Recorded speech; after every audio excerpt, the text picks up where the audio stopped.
किताब कुरान मजीद फुरकान हमीद की आयत है।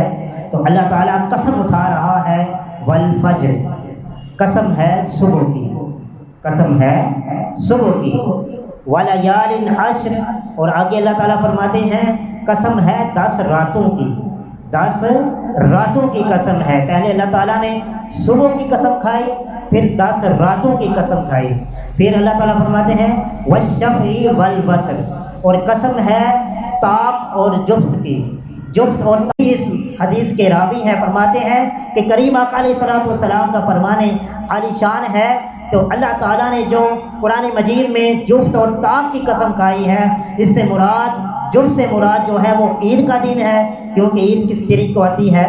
10 ज़िलहज, ये जुफ्त का दिन हुआ ना। और ताक, जो ताक की कसम खाई, वल वत्र, अल्लाह ताला कसम खा रहे हैं, कसम है मुझे ताक की, ताक से मुराद यौम अरफा का दिन है, यौम बड़ी ही फजीलत वाली है, बड़ी शान है उसकी।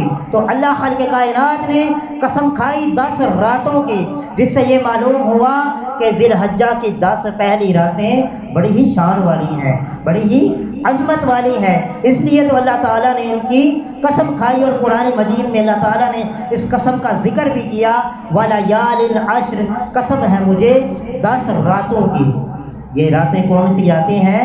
पहली ज़िलहज से लेके ईद की रात, ज़िलहज्जा के दिन अफजल है पहले, और रमज़ान मुबारक के आखिरी अशरा, जो आखिरी 10 दिन हैं, उनकी रातें अफजल हैं।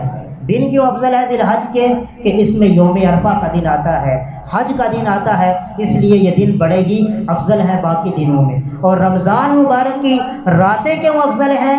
क्योंकि इस रात में लैलतुल क़द्र की रात आती है।